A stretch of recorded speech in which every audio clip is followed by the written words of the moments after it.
Are you a business owner looking for real advice and input? You're in the right place. From concept to launch to growth, funding, and beyond. Welcome to Startup Hustle with your hosts. One once sold a business for $150 million. The other, the author of $1 Million Bedroom. Here are your hosts of Startup Hustle, Matt DeCoursey and Matt Watson.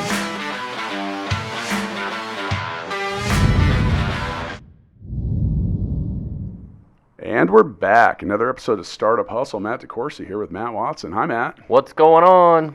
You know, I'm just trying to do my thing. I've been trying to get some representation. You know, we declared a few episodes ago that I'm the franchise player, right? Yeah, you're the head coach. And that was a different episode, and I don't want to be that head coach, buddy. But you know, recently you've been so demanding with your rock star stuff and your tour bus, and getting in the top 100 really went to your head. But we did determine that I'm the franchise player, so I thought we'd bring in an expert today that understood what it's like to actually own a sports franchise and perhaps represent someone who plays for one. So with us today, I've got Tyler Prochnow, who's currently the CEO of Subscription Inc. Hello, Tyler. Good afternoon, gentlemen. So I'm hoping by the end of this show that you will have definitely signed me to a contract. I'm looking for like one of those lifetime deals. I'm thinking like what, 50, 60? You're a free agent on me now. 50, 60 million a year. Are you moving on? We got you covered. We got good. Well, you don't want to sign us, so we don't make any money doing this. This is like a really bad deal. And since the agent gets a cut of whatever his client earns, if you're not earning, we might not have a whole lot to talk about. 50 to 60 million sounds good. Yeah, per year. I can take that, yeah. Per year. But as far as repping us at the podcast, maybe not a good deal. Did you just headbutt the mic? I'm wearing a hat today. Oh, yeah. A little different. It's looking good, though. So anyway, Tyler, you have an interesting story. You have owned a sports franchise. I have. And we're also a sports agent. Yep. That makes you the only person I know that's done either. I think. But so I think that let's get started with a little bit of the background, and we can get more into the actual team and whatever. But you owned the Arena Football League team here in Kansas City, right? The Kansas City Brigade. Yep. Okay. And that was when? We started the process in 2004, trying to acquire the franchise. It was an expansion team. We got the piece of paper approval done in March of 2006 to play our first season in starting January of 2008. The league told us that we would need probably 16 to 18 months to put your organization together. Like I said, when we got that approval, all we had was there were two of us, and we had a piece of paper saying "Welcome to the league." Welcome to the league. Yeah, that was it. And recently we had an episode where Steve Fouch, who owns Hy-Vee Arena, came in and talked about buying the place for $1, but your team played its first inaugural season in Kemper Arena, which then became Hy-Vee Arena, right? We did, yes. Yep. So that was an interesting thing too, trying to negotiate a 1-year deal to play in one arena and negotiate another deal to play a year later in a different arena. It was a real challenge. I'm not open to a 1-year deal, guys. Lifetime contracts only. But okay, so man, why on earth were you ever like, hey man, I think I want to buy a sports franchise? That sounds like it's complicated, risky, and probably expensive. All of the above, but it was also the absolute bucket list of my life. That was if you ever asked what would be the most fulfilling thing in my life, that owning a sports franchise is it. I grew up in Georgia, but believe it or not, I actually was a hockey player in Georgia. Kid. Yep, I know. Crazy to... Georgia's a hotbed. It is. Of hockey. A lot of number one draft actually, picks. Georgia, like in Eastern Europe, yes, I think is actually where a lot of hockky players are. They've definitely put more players in the league than Atlanta has. Sure. No doubt about that. But so I grew up in that. One of the most profound moments of my life was the 1980 Olympic hockey team. It was something to watch an entire country come together and have this moment where we weren't East Coast, West Coast, Southerners or anything. We were all Americans cheering for this hockey team. And I just kind of thought at that point in my life, I was like, if anything can bring people together like that and create that kind of enthusiasm and support, that's pretty well worth doing in my life. So. Sounds like last week with the World Cup. Yeah, same thing. Yeah, absolutely same thing. Do you know what he's talking about with the Olympics? I remember. Yeah. And for those of our listeners, I mean, I was born in '81. I know, that's why I asked. do remember. I was only 5. Oh, yeah, we know the story. Here we go. Now I get to feel old again. Okay, but so you were a sports agent before the franchise, right? Yes, correct. Okay, so let's talk about that for a second. The interesting career choice, but I believe you were practicing law. So I was a lawyer here in Kansas City and made partner a year earlier than I had expected to. So 5:30 on a Wednesday night, I get a call to the managing partner's office, which is never a good thing when you're an associate. That is all kinds of bad. So I had expected to have a pretty unhappy Wednesday evening, and managing partner says at 5:30, congratulations, you've been voted partner at the firm. And at 6 o'clock, I quit. That's really smart. And it went over real big at home for a little while, too. My wife. That's possibly the way the rest of my day is going to go. It could be. Yeah. So I didn't really have any great idea of what I did. I actually loved the firm I worked for. I loved what I did for a living at that point in my life. I just knew if I crossed that bridge, I would never leave because it would just be too easy. And I had this panic moment and said, I got to try something different. And I practiced marketing and advertising law, and the last big project I worked on, I represented the video production company that shot the very first George Foreman infomercial for his grill. Nice. And so that's who we need to get on here. Yeah. And you're going to help us with that. I will help you with George, absolutely. George is one of the greatest guys you'll ever meet in your entire life. That actually would be a really awesome episode, and then we could demonstrate the George Foreman grill live on the podcast. There you go. That's what every podcast needs, is a visual demonstration of anything. It's still one of the greatest products of all time. I mean, it is as far as marketing and but it actually performs. I mean, we sold a lot of them, but we sold a lot of second, third, and fourth grills to people because it really was a good product. It was not your schlocky infomercial type of joke product. It worked, and it worked well. People loved that product. Another thing I'm realizing is Tyler definitely has a voice for radio. Yeah, he does. I mean, you're up there. Should we put him in the Hall of Fame with Bob Fesco and Joe Goldberg? Wow. I am very honored. Now Bob sounds like Mickey Mouse, and then you turn on the mic and he's like, Bob Fesco here with 610. But yeah. So anyway. Good. I'm glad to be in that good company. So I'm going to try to sign you as your agent for your future radio contracts. So all right. So here's Foreman. So we're out there shooting the infomercial over a 3-day period, and Foreman is there all by himself. And so I got to talking to him over the course of those 3 days. And at one point we were having lunch. I said, hey, where are your people? My clients are really smart business people here, but they hired me to do this deal. Where's your agent? Where's your lawyer? And he said, when I hung up my gloves, because as we talked about earlier, your agent gets a percentage of what your client earns. Said, when I hung up my gloves and I wasn't earning anything, my agent moved on. He went and hired a younger fighter. He went and represented younger fighters who were earning money at that point. Now, if I needed him, he may have been available to me when I called, but basically he dumped me. I was done. And so the whole way back from California, I was thinking about that on the airplane, and I thought that just can't be right. That does, especially a guy like Foreman, who still was a name and had earned a lot of money, obviously, over the course of his boxing career. And so I started calling around and checking with some friends who knew other athletes and some people who I knew who were ex-athletes, and found that to be the case, not just in boxing, but basically across the board in sports, was that when you were done with your playing career, your agent was pretty much done with you at that time. So this was 2002. And at the time, I thought, well, that sounds like a pretty good way to maybe make a living. And so when I quit the practice of law, I started a company representing recently retired athletes to do their marketing and endorsement work. Interesting. And that wasn't what I was expecting. Yep. So and did George Foreman become a client? Actually, George did not become a client. I had a conflict of interest with him from this previous deal, but George actually did help us with some other clients that he knew. But we had a couple of people we knew, and our third client was Deion Sanders. Nice. And wow. That basically put us on the map from that point on. And the reason we were able to get to Deion was because he had obviously had a great football career. He'd had a great endorsement career, but he had always smiled and sold somebody else's products. And he saw what Foreman had done at this point, and he wanted to create his own line and his own brand around his name as opposed to selling Coke or Pepsi or Gatorade or whatever else.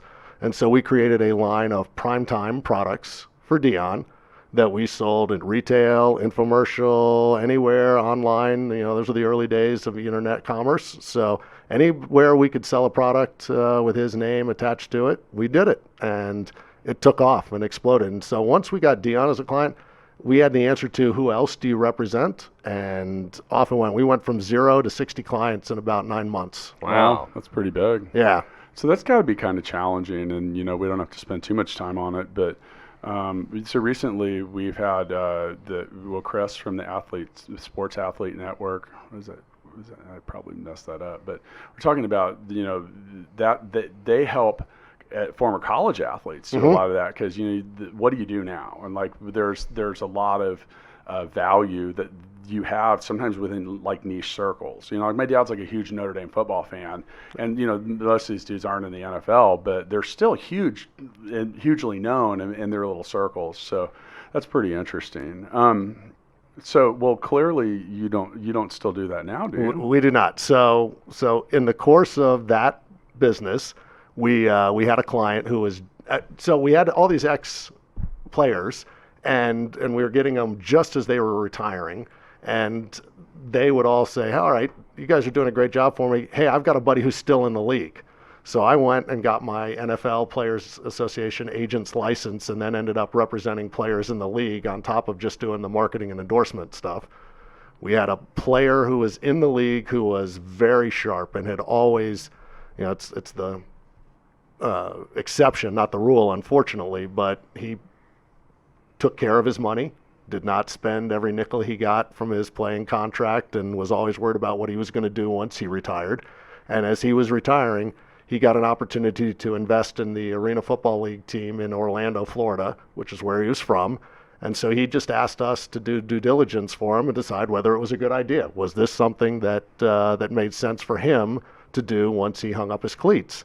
And as we started looking into that opportunity for him, and what the Arena League was saying to its fan base and trying to be in this country, it just kept screaming to me what I had always heard people talk about Kansas City, and specifically what people talked about Kansas City in '85 with the Royals and the Royals heydays of the '80s at that time, which was, it was fan friendly. The players lived in the community and were accessible and around, and you saw them and you knew them, and they were part of the fabric of what that community was about. And it was more fan-centric at the time. And so we went to New York to meet with the commissioner of the league on behalf of our client. And what was that league called? I mean, I know it was just the Arena Football League. The Arena Football League. Yep, it still exists today under that same name. But the commissioner of the league, who was one of the greatest people I've ever met in my life. He is just a fantastic human being. A guy by the name of David Baker, who's now the executive director of the NFL Hall of Fame. Okay. But he is also one of the biggest men I've ever met in my life. He's 6'9", and as he put it, a few Twinkies short of 400 pounds. Hang on one second. Matt, you ready for your challenge? Yeah. 1,000 Supreme dollars if you can tell me where the NFL Football Hall of Fame is. Canton. Boom! Good job. You're rich, dude. Nice. All right. You owe Tyler 15% of that. Luck you pay me. Yeah. Well, you can tell your agent that because he gets a cut of that. Oh, no. You signed the deal, bro. That's it. You signed the deal. So, okay. So, all right. So, it's an interesting story because through the process of doing due diligence for a client, you basically may have gotten paid to actually learn how to open, or why you wanted to open a team yourself. Yeah, we actually didn't get paid for that piece. I mean, we were just doing it because he was a good client, and we were trying to be good partners with him on this. But yes, I mean, essentially my one business opportunity led me to another one. And so when we talked to the commissioner for Ryan, it was, I asked the dumb question: how come Kansas City doesn't have a team? It just seems like a natural. It's all about football in this town. We don't have winter sports.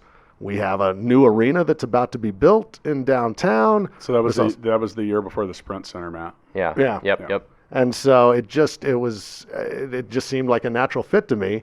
And the commissioner at the time, put his arm around me and he said, "Because we've been waiting for a guy like you." I know when I'm now, was that like a hey sucker? Yeah, it is absolutely. Okay. I know when I'm getting played, and so I laughed. I feel like that every time we record this podcast. Yep. But again, on a flight home, so on the flight back from New York, I kept thinking about this, and I was like, well, you know what? I'm a moron. Nobody will ever let me buy a football team. Nobody will ever let me put my name. And at the time, the Arena League was really a subset of the NFL.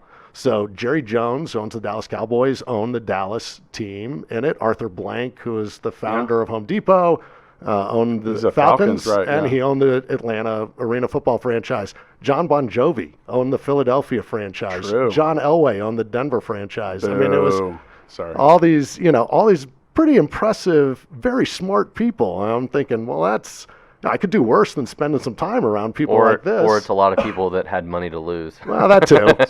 So wait a minute. We have to take a pause here. So you know John Bon Jovi? I have met him on several occasions. That's yes. all I needed to know. Yep. And actually, I don't even know why I find that useful. But once again, you're setting a lot of first, Tyler. You are the only person I know that knows Bon Jovi. And I'm a hero because I introduced my wife to him. Oh, so wow. That's a. Isn't he like 5 feet tall? Yeah, he's pretty short. Okay. Now, with his hair, he actually bumps up to about 6 feet. But if without the hair, that's how tall you are with your hair up. Yeah. Right? Yes. Yeah. Yeah. Okay. But I will tell you, of all the people in the league at that time, he was one of the most accessible, one of the most generous with his time. He opened up all their books and their operations and had us in for a day to shadow how they did things. Actually, Jerry Jones did the same thing. I mean, everybody in this league was incredibly helpful and incredibly generous with their time and their information for us as we were getting started. So look, this can't be cheap. Like, I mean, because I'm sitting here and like all right. So today, and that's not what will reflect when you're listening to this, people. But today was our episode about franchising, and we were talking about the requirements or whatever. I can't imagine it's like opening a Subway, where they're like, okay, look, if you have $62,000 in your bank account, and you don't have to give us exact numbers, but you could probably open a Subway with that. They'd be cool with that. They'd be like, cool, you're liquid enough. But I mean, what kind of crap do you have to go through to own a franchise? That's the question we all want to know. And by the way, I want to own a franchise someday. It was a pretty thorough background check, not just into me, but in my family, and my parents, my in-laws, business partners. What are they partners. looking for? Just like general crap? Anything that would ultimately prove to be an embarrassment to the league. Sure. I mean, that's and what could prove to be an embarrassment to the league? I don't know. That's for anybody else to determine. It is an extensive background check, an extensive financial background check, and an extensive financial commitment. I mean, it was not cheap, but it was also something at the time that I was very, very passionate about and very committed to. So I was willing to take the risk. Would you share what it cost to buy a franchise? At the time, yeah, because it was publicly reported. So our franchise expansion fee at the time was $16 million. Wow.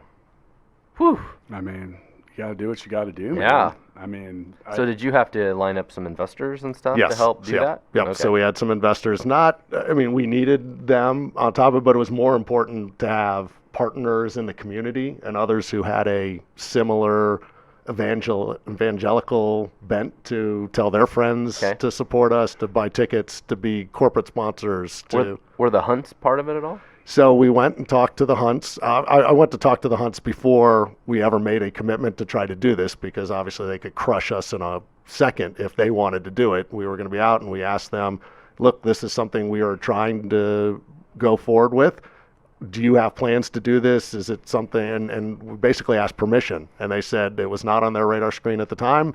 Knock ourselves out, go for it. And they said they would be happy to help in any way, shape they could, and they did. They helped over and over and over again. And I think for those of you that aren't in Kansas City, maybe some of you are that don't know this, the Hunts own the Kansas City Chiefs, and Lamar Sr. was one of the founding members of the NFL. Correct. The inventor of the NFL. They also owned the soccer team in Kansas City, and local hockey teams. Do they own the hockey team too? They own a bunch of hockey teams. Okay. They owned 4 MLS teams. And so I guess that's a great point. If the Hunts want to have the franchise at that point, now you've stirred up interest. Did that make you nervous? Oh, absolutely. I was terrified because now I was really excited. Again, this was the bucket list of my life. This is what I wanted to do with my life. And all of a sudden I put in all this time and all this energy and kind of got the league interested and got a few numbers pulled together. And all of a sudden I realized, with one person saying, hey, I'd rather do this than Tyler, I was out. I mean, there was no way I was competing with the Hunts. Nobody had any idea who the hell I was in this town. So this is one of the more interesting forms of startups that we've had here on Startup Hustle. So we have talked in the past that whenever you create a startup, a lot of people, especially those close to you, are often going to be like, dude, you're crazy. This won't work. So how many people told you that, Tyler?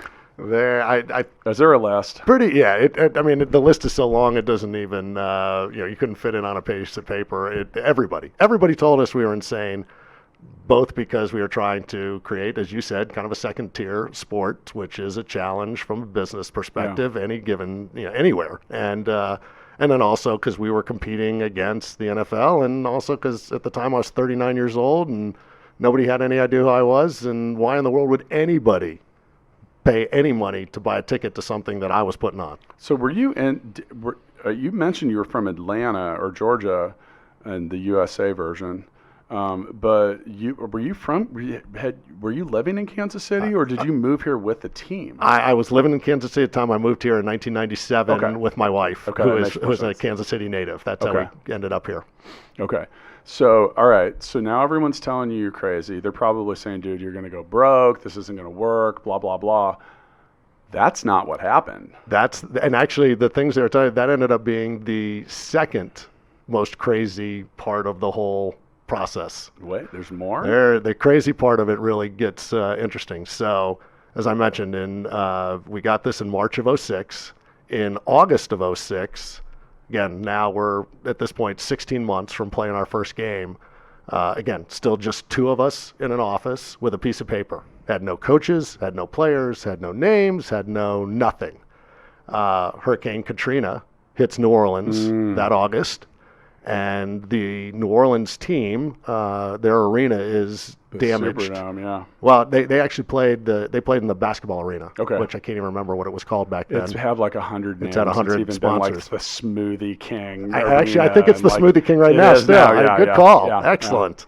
Yeah. I am a virtual gold mine of knowing arena names, by the way. Hey. Ticket business, man. What are you going to say? Oh, right. Perfect. Yeah. So, what else do you guys need to know? You want to quiz me, Matt? No. Come on. What was the original? Let me win my money back. Wait, what was the original name in Cleveland where the Cavaliers played before it became Quicken Loans? Dude, come on. That's tough. See, I'm going old school. I don't know. Gund. It was just called Gund? Gund Arena. Yep. Isn't that like a DT? No, it's George Gund was the, and I don't even know who he is, but it was named after him. And I stand corrected. No, it's just you got to be old. You got to have gray hair like me. Thanks. I do. You threw the challenge out. I just don't have a lot of hair. Some of it is gray. All right. So Katrina hits. New Orleans cannot play that year because their arena is damaged. So the commissioner called me and said, if you will play a year early, we will take $1 million off of your expansion fee. Oh. This is really sounding a lot like the XFL story. It is a little bit, yeah. Just meaning because, and do you remember the XFL, Matt? It's coming back again. Yeah, we'll see how it lasts, but it didn't even make it through a season. Right. But that was like there's a really great 30 for 30 ESPN special. I'm sure you've seen it. Like here they are. They're like a few months before the kickoff of this, and like they're saying we're in an office. We don't even have a playbook. We don't have a coach. We're not even sure we have a logo. It's like the Fire Festival. Yeah, exactly. True. True. Very good point. I have to say, there's a few moments of that Fire Festival story that I relate to. So. Hang on, Matt. I'm going to use the clicker for a different reason. You're getting a point here. All right, perfect. Yeah, congratulations. All right. So you're about to launch the Fire Festival. I mean, the XFL. I mean, so you put a helmet on. Exactly. That was what it was about to come down to. We could have made the team at that point. Yeah.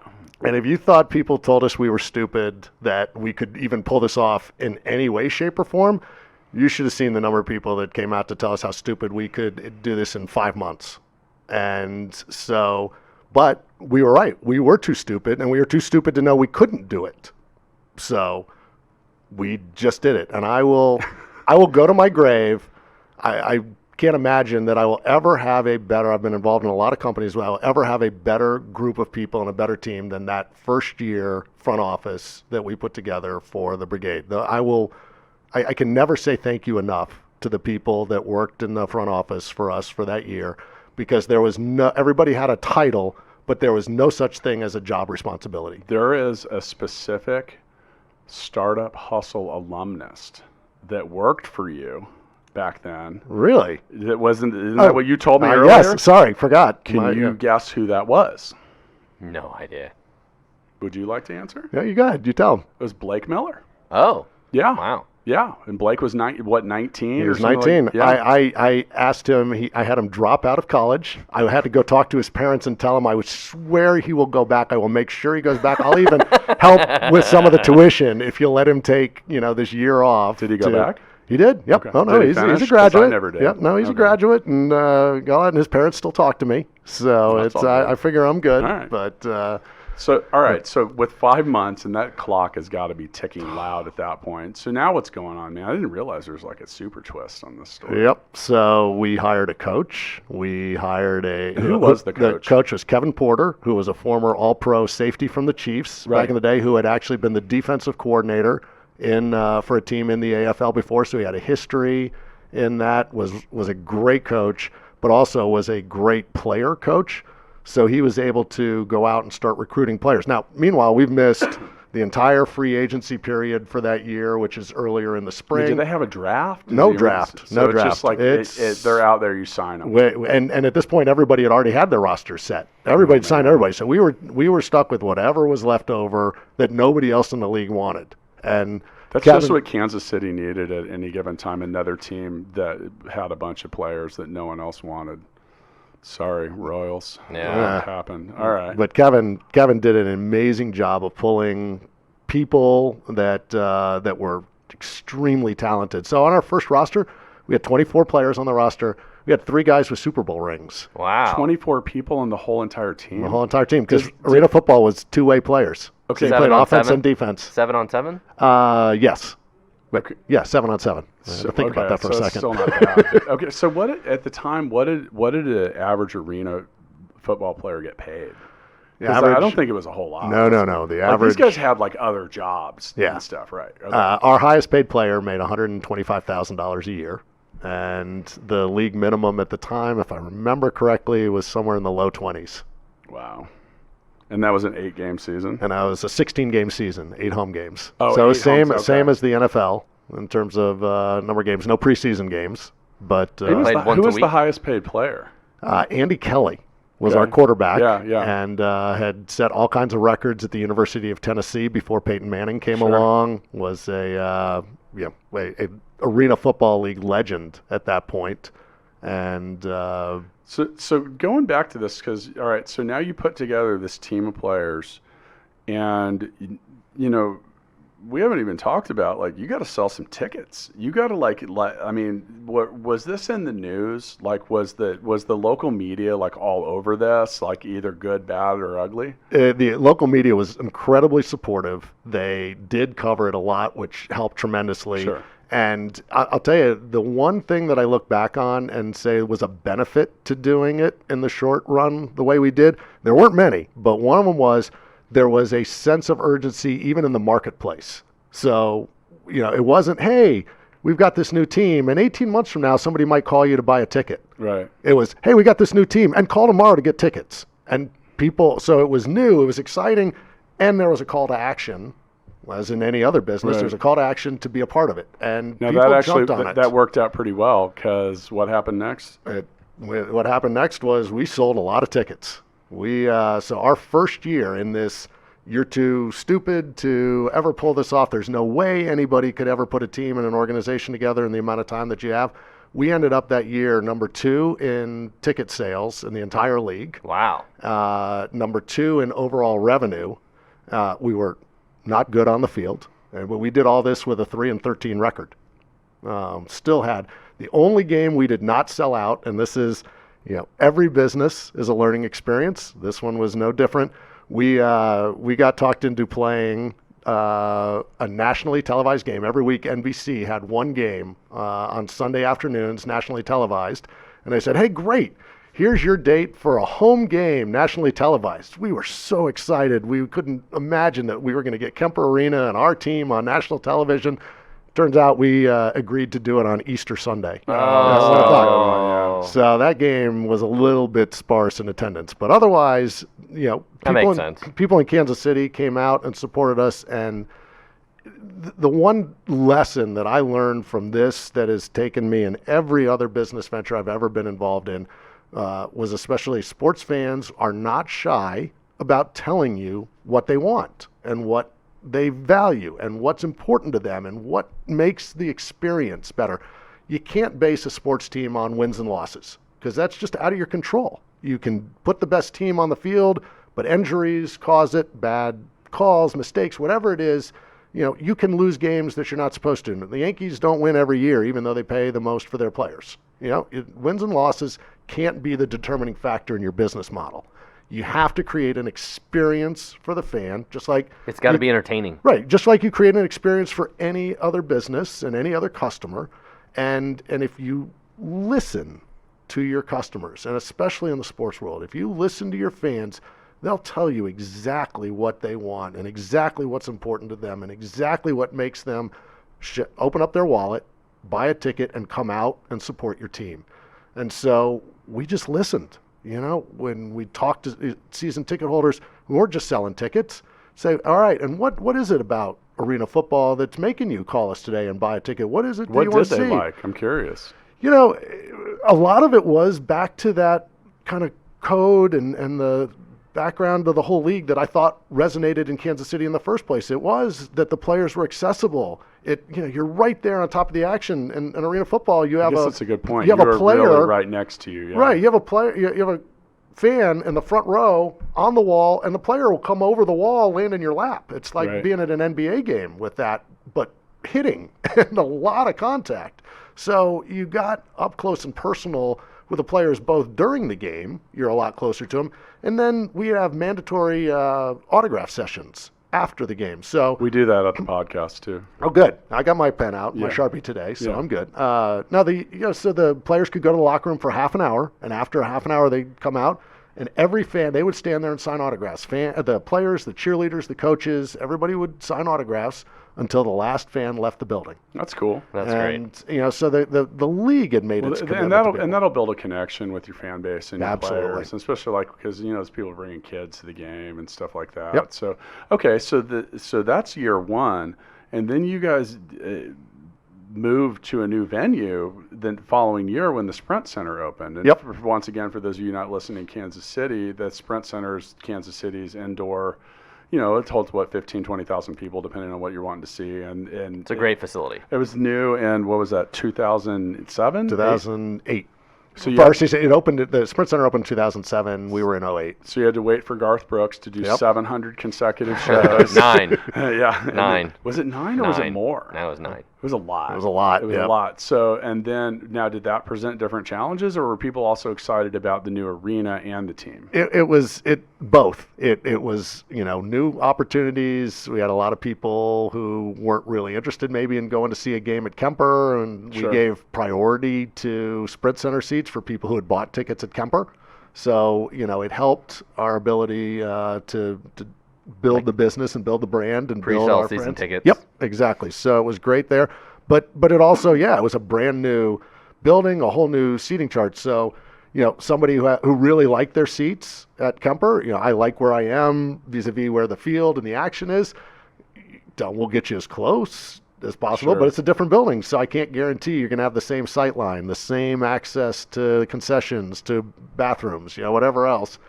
And nobody had played in that building. Nobody knew. So we were making it up as we went the entire time, trying to figure out what we were going to do in terms of where we put people, where are our offices, where are the locker rooms, how are we getting people in and out of here. It was a whole different experience. And then you coupled it with what's the biggest thing about Chiefs football outside of take away the game and the players and all that. What does Chiefs football do better than anybody else? Tailgating.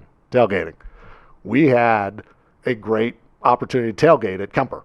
I had that huge parking area. People brought their Chiefs tailgating paraphernalia to it, and it became a tailgating experience for our games as well. But that had to be harder at the Sprint Center because there's like no parking lot. No such thing. I'm going there tonight, and like, so we have a suite there, and we do networking events and stuff, and it drives me crazy because, like, you know, if you don't park, we're on the Oak Street side, and everyone wants to come in on the other side of the building, and I see them walking down the corridor, like, hey, if you can come join our suite and walk 2 miles to get to it, you'll have a great time. I can't even count the number of people who called and said, where do I tailgate? What do I do? I used to have a parking pass. Now there's no parking. What do I do for tailgating? And that was a real challenge. That's really tough in Kansas City because with football, if you're a Chiefs fan and you're a football fan, and now you're going to arena football, tailgating is part of the experience. That's what they knew as the football experience included tailgating. And all of a sudden, that was non-existent for them. So it took a whole educational component to say, you're not tailgating. You don't have to stand out in the cold. You can go across the street to the Power and Light District. Yeah. You can walk from this bar or restaurant over here. Instead of you grilling out brats and burgers, somebody will bring it to your table for you. Take advantage of that opportunity. And it resonated for a lot of people, but we lost some season ticket holders and went, this isn't about the game for me. This is about the day-long experience and the tailgating, and you guys don't have that anymore. It's not for me. Matt, do you think that's what the podcast is lacking? Like a good tailgating experience prior to the show, or like... I think it would help. We have a huge parking lot out here. We do. I mean, we could really accommodate like. And my tour bus would be good for tailgating. Why do you need a seahorse again? Yeah, well. I mean, for real. And the green, is it green M&Ms? Yeah, green. Yeah, I ate them all. Yeah, and mangoes. Yeah, I get it. So now year 2, but as we kind of like resolve this. This is an interesting story, by the way. This is really cool. Thank you for coming and telling us this. But you didn't own the team in the 3rd year, did you? No. Okay, so now with every good startup, we got to have the exit story. And this was one of those scenarios where I thought this was what I would do for the rest of my life. Again, this was the bucket list item for me. It was all I ever thought in my wildest dreams. 2 years had to go fast. 2 years would be like lightning. Blink of an eye. Yeah. Now there's so many things and because we were working so hard in that first year to get everything done, I really don't have many memories of everything because it all went so fast. Right. It was great. I have some very vivid ones, but not the kind of memories that I hope for. I kind of wish, because it just all was such a blur. But so you get to this, and not only was this the bucket list, and not only was this something I just dreamed in my head would be the greatest way to spend a day ever, it exceeded my dreams. I mean, it was one of the just greatest experience. I can't put into words what it meant to me personally, what it meant to my family. I got to share these experiences with my children who were young at the time, with my wife, who was very incredibly supportive, but also really enjoyed it, loved every minute of it, and then these great people that we had on staff. I mean, to this day, again, I can't say thank you enough to every one of those people who worked for us. So I never crossed my mind I would ever do anything but this. At this point, I'd achieved my life goal, and I was going to do this forever. And well, then what happened? I got an offer that I couldn't refuse.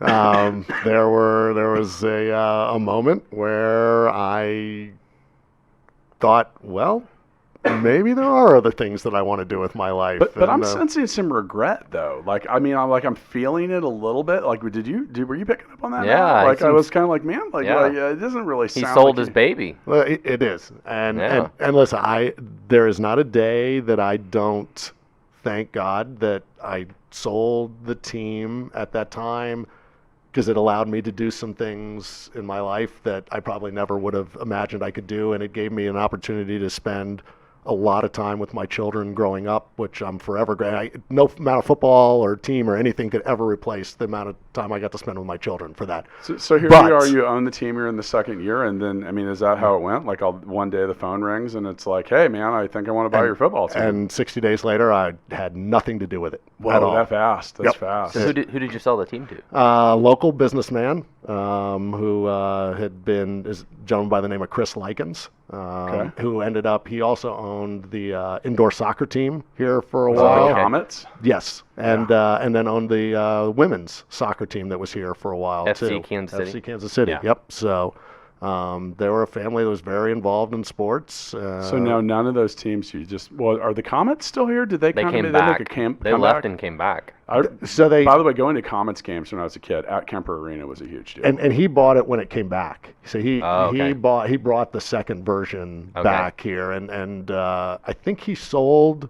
FCKC is gone. FCKC's gone, and I think he sold the Comets to his partners at the time. But yes, I mean, but there's no Arena League football team here now. There's what happened? Did they move it, or did it fold, or did it something? So the league took a year off at one point during the recession. There's a weird kind of dynamic. The league was looking to go for that model that MLS has, which is a single entity owned, where the league office managed and controlled all of the media rights, all of ticket sales, because a league is only as good as its weakest operators. If you have bad teams in the league suffers, and so the league was going to centralize all of these business operations.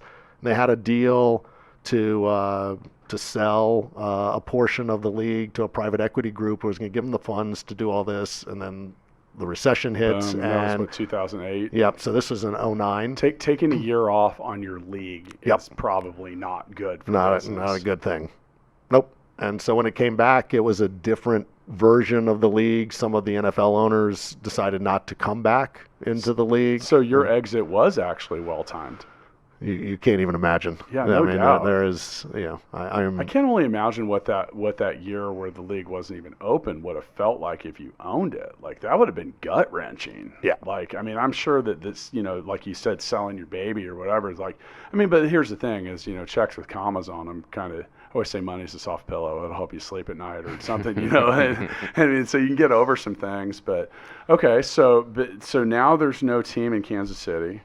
And it didn't move. It just does not exist. Just does not exist. Yep, unfortunately. So the league owns all the intellectual property, and that's the same with all leagues. The league entity itself owns the intellectual property.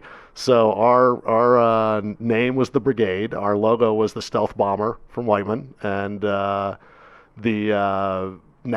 the Baltimore franchise is the Baltimore Brigade.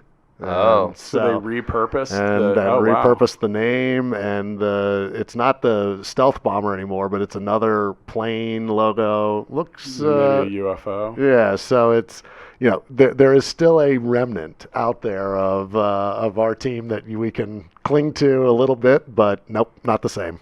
So Matt, learn something new. Do you want to go halfers on the team? I'm not sure what yet. It might be like a youth soccer team. Or maybe badminton? Sure. Yeah. The badminton league? Yeah, we'll play at Hy-Vee Arena. We can get that taken care of. Yeah. I think we could. So, man, that's crazy.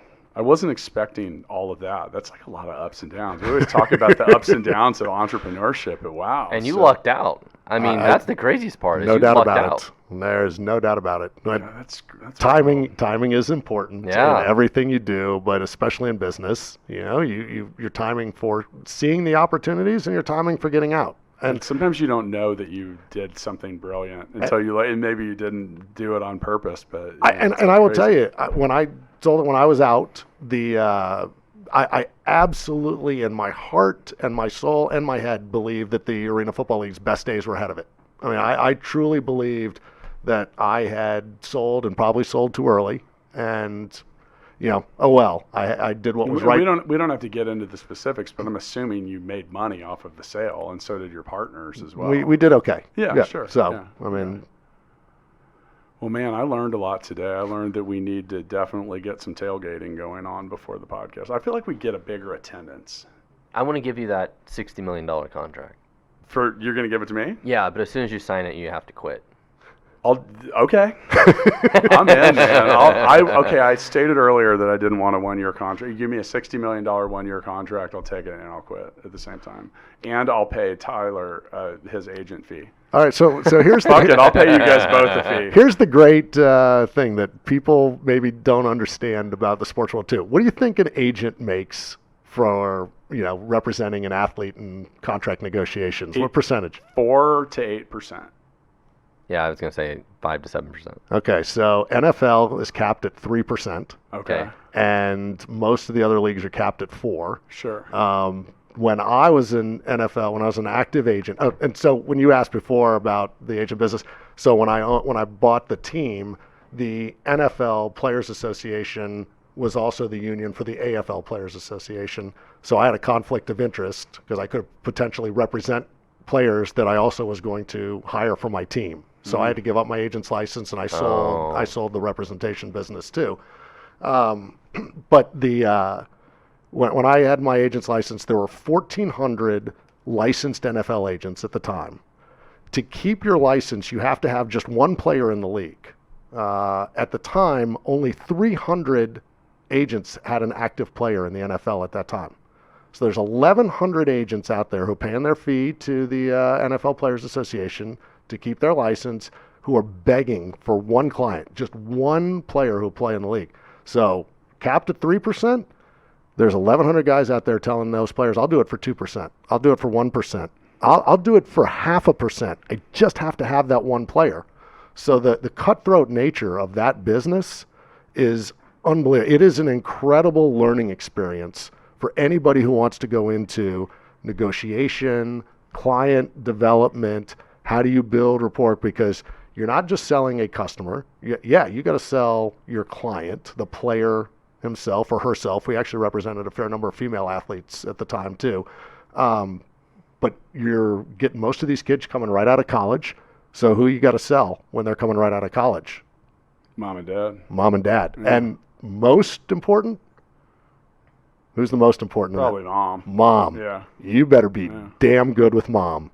And, that's the world job rate. And you're selling, and it's a different story to mom than it is to the player. That's a different story to this. So you've got to be able to navigate your way through all of these different constituencies, all of these different people in the decision-making process. It's a great training. It's a brutal, difficult training ground, but it's an incredible training ground for people who are looking to try and figure out what they're going to do with their life. It's a great skill set developer. He really just named most of the reasons I've been so nice to your mom. Yeah. Just in case you're ready to sign a contract. Well, Tyler, thank you so much for. If you guys just Google Tyler, because you can find something. It's Prochnow, Tyler Prochnow.